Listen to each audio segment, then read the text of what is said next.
Songs inspired completely by soap opera characters to last-minute tracks that blew up and side projects that turned into surprise chart toppers. These songs didn't just shock the world, they shocked the artists themselves. The year was 1981, and today we're diving into 15 unforgettable one-hit wonders which, despite being unforgettable, somehow left completely forgotten. Number 1. Rockpile. Teacher Teacher. Teacher Teacher is that one song that makes you nod your head without even thinking about it. It's catchy, fast, and has that fun rock and roll feel. The band behind it was a short-lived group called Rockpile. Nick Lowe and Dave Edmunds were already stars in the UK music scene before they teamed up. When they dropped Teacher Teacher in 1981, it quickly became their most well-known song in the US. Begging for a word of praise. The song was actually part of the soundtrack for a movie called Teachers. Yep, that old school 80s flick. But even though the movie didn't become a classic, the song stood out. School's out, bells will ring. It got lots of radio play and MTV at the time loved it.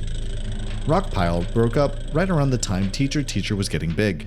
No world tours, no follow-up bangers, just this one hit left standing on its own.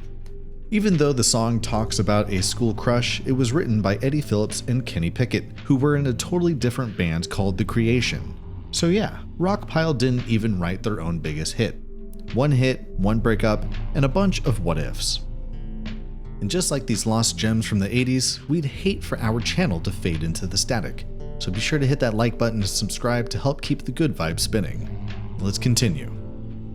American Memories. Number 2. Seamus Mcool, American Memories. You've probably never heard of Seamus Mcool, and honestly, most people haven't. But back in 1981, he dropped a song called American Memories, and it's one of the weirdest one-hit wonders ever. First off, Seamus wasn't even a full-time singer. His real name was Richard Doyle, and he worked as a radio DJ in California. Music was just a side thing. He recorded American Memories all on his own, paid for it himself, and released it on a tiny label which was also made up. Like, literally just him doing everything by himself. He only pressed a few copies of the record, like barely any, and yet somehow it still made it onto the Billboard Hot 100. It's almost impossible. Some music nerds say it's one of the rarest 45s to ever chart. The song itself is a soft, feel-good track about growing up in America. Summer days, drive-ins, high school stuff. Very nostalgic, very mellow. Something you might hear playing at a diner or an old jukebox in the corner. But after that one little moment of fame, Seamus disappeared from the music scene entirely. That single is a collector's dream today. If you find a copy, it could be worth thousands of dollars. I feel like I never loved before. Number 3. John O'Banion, Love You Like I Never Loved Before. This song has that soft, dreamy vibe that makes you want to slow dance with someone in the kitchen. It became John O'Banion's one and only big hit. John actually started as a singer in a show band and even won Star Search, kind of like the 80s version of America's Got Talent. The song itself is a classic early 80s soft rock. It hit number 24 on the Billboard Hot 100. John was huge in Japan. Like, surprisingly huge. He even won the grand prize at the Tokyo Music Festival in 1982 with a different song. While America kind of forgot about him and his hit, Japan would keep on cheering him on. Also, he had a small role in a sci-fi movie called The Thing with Two Heads. Hollywood clearly had some wild ideas back then. Sadly, John passed away in 2007, but his one-hit wonder still lives on in wedding playlists and 80s slow jam mixtapes. Number 4. Red Rider, Lunatic Fringe. This 1981 track by Canadian band Red Rider is dark, intense, and totally different from the usual feel-good hits of the time.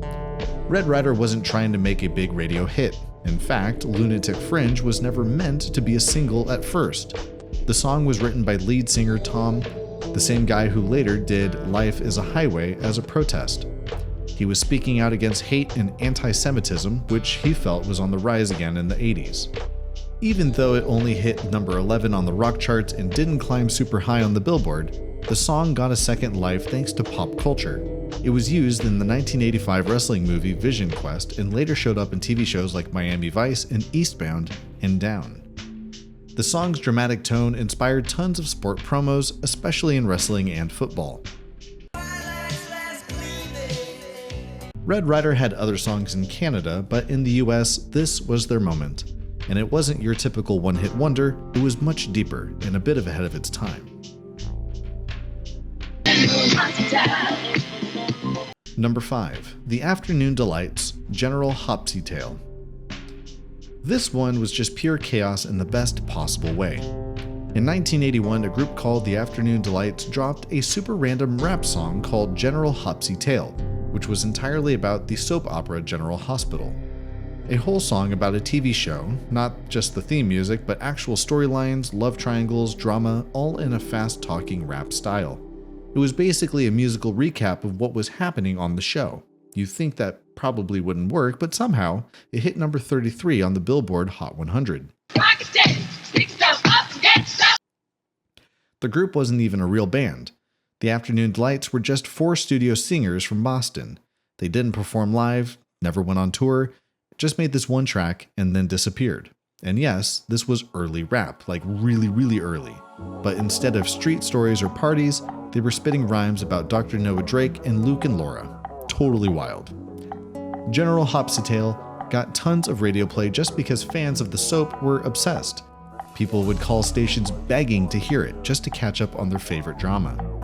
They tried to follow it up with another song called Ferdinand about the royal wedding, but that didn't quite work out.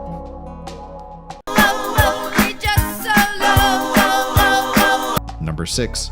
Get Wet, Just So Lonely. They were a pop duo in the early 80s, and in 1981 they gave us their one and only hit, Just So Lonely. The song is pure 80s heartbreak, synths, dramatic vocals, and that catchy chorus that sticks in your head. It was number 39 on the Billboard Hot 100, so it wasn't a massive hit, but it got enough radio love to make Get Wet a name people kind of remembered. But only for a minute. Lead singer Sherry Beachfront had this super theatrical voice that felt more like Broadway than pop. And that's no surprise, she was actually trained in musical theater. Their music video had that retro cam charm that we loved from the early MTV days. Fog machines, random poses, and super serious facial expressions. Get Wet performed on American Bandstand, which was a big deal back then, and even though they tried to keep things going, their next songs never really took off. Sherry later went back to the theater and even performed cabaret in New York, so she kept the drama going, just off the charts.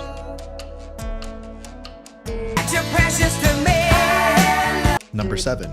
Phil Seymour, Precious to Me. This song is one of those sweet, feel-good pop rock tunes that makes you want to roll the windows down and pretend it's summer forever. Precious to Me came out and it was Phil Seymour's shining moment as a solo artist. Now, Phil wasn't actually a newbie at all. Before going solo, he was actually the drummer and co-lead singer for the Dwight Twilley Band in the 70s. Their song, I'm on Fire, was a hit as well.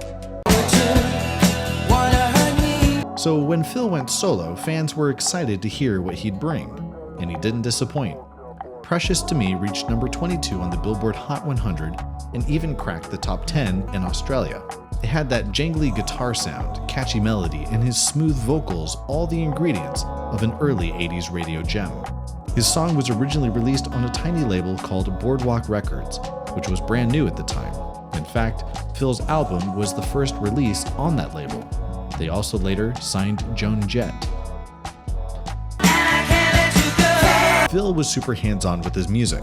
He played drums, guitar, and sang all the background vocals on his debut album. But sadly, things didn't stay sunny for long. He was diagnosed with lymphoma in the mid-80s and it slowed his career down. He then passed away in 1993 at just 41 years old. Number 8. Lakeside, Fantastic Voyage. This one's an absolute jam. Lakeside was part of that big funk scene out of Dayton, Ohio. Yep, Dayton. Not LA, not New York. Dayton was secretly the funk capital of the world back then, and Lakeside was one of its crown jewels. Fantastic Voyage hit number 1 on the Billboard R&B chart and made it to number 55 on the Hot 100. Not a massive pop hit, but everyone in black communities knew it. Everything was super iconic. Coolio sampled this exact song in 1994 for his version of Fantastic Voyage, which did become a huge hit. So technically, this song had 2 lives. Lakeside had other good tracks, but Fantastic Voyage was the one. They even dressed like pirates in the music video for no reason except for it to be fun. And honestly, it worked. The original version of the song was over 6 minutes long, a whole funky journey. But they had to cut it back for radio because, well, not everyone had time for that entire voyage.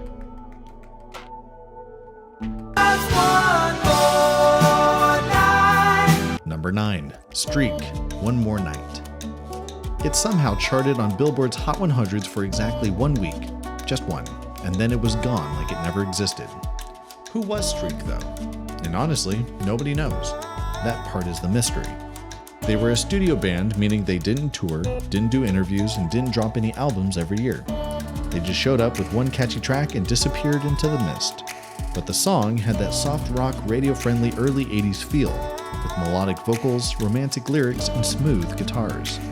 The record label behind it, Handshake Records, was brand new and trying to break into the market. One More Night was one of their first shots at a hit, and even though it cracked the charts, the band didn't stick around long enough to ride the wave. Some collectors today still hunt for the vinyl because it's so rare. A band with no Wikipedia page, no music videos, no reunion tours, but one track that still has people curious over 40 years later. So what really happened? Was it a side project? Was it a one-time studio experiment? Or was it something bigger that just got lost in the noise?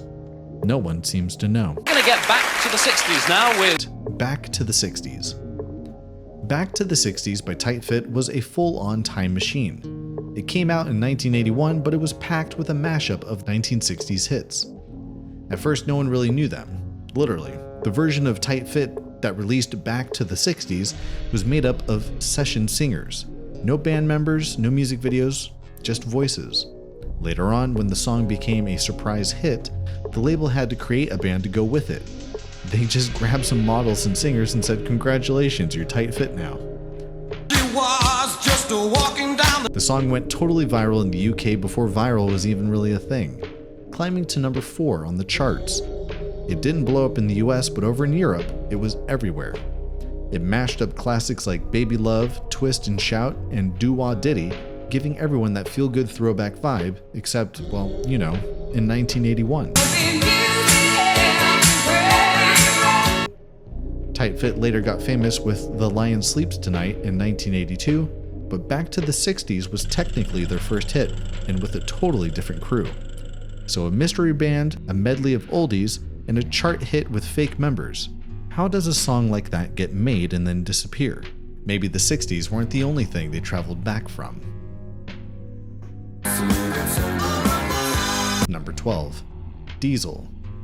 Sausalito Summer Night. Catchy guitar riffs, chill vocals, and lyrics about a messed up road trip on the California coast. What's not to love? Diesel wasn't even American. They were from the Netherlands. Yep, this very California-sounding jam about breaking down on Highway 101 was written by 4 Dutch guys who never actually took that road trip. It was all an imagination. And somehow, it worked. The song hit number 25 on the Billboard Hot 100 in the US, which is huge for a foreign band with no previous exposure. It was also a big hit in Canada, and in the States, it got tons of radio play, especially on rock stations. The lyrics are low-key hilarious if you listen closely. It's all about overheating cars, hotel nightmares, and just trying to survive the summer heat. Diesel actually didn't want this song released as a single. They thought it was too American, but their US label said, "Nope, this is the one," and they were right. The song is now a cult classic. It even shows up on lists of the best driving songs ever. But Diesel couldn't catch the magic again, and after a couple more albums, they also faded into the spotlight. just the two of us. Number 13. Grover Washington Jr. featuring Bill Withers, Just the Two of Us.